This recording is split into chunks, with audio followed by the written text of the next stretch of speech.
যুবকের অস্বাভাবিক মৃত্যু ঘিরে চাঞ্চল্য মালদার হবিপুর থানার অমরপুর এলাকায়। জানা গেছে মৃত যুবকের নাম বিশ্বনাথ মুর্মু, বয়স 23, বাড়ি বুলবুলচন্ডী অঞ্চলে টুহুতলা এলাকায়। পরিবারের তরফ থেকে জানা গেছে বৃহস্পতিবার রাত 7টা নাগাদ বাড়ি থেকে বের হয়, তারপরে আর বাড়ি ফেরেননি।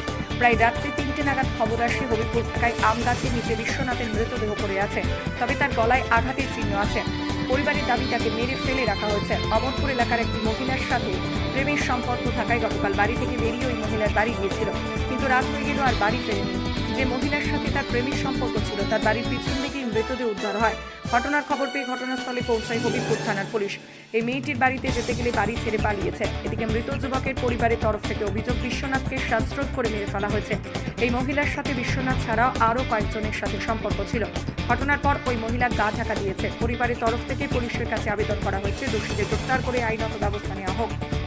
সেখানে 7:30টার দিকে 7:30টা কি মানে কিভাবে এসছে জানো ভাই? ওই যেটা দড়িতে ওই যে কন্যার মতনটা আছে না, ওটা ছিল না। ওটা ছিল না? না, কখন বেরিয়েছে, কটা নাগাদ? তোমার 7টা বাজে। কোথায় যাবে বলে বেরিয়েছে? তখন আমি বলছি মনে হয় ঘুরতে কোথায় আছে, বাড়িতে বলে আসেনি? চলে আসে। তারপর কি শুনলে?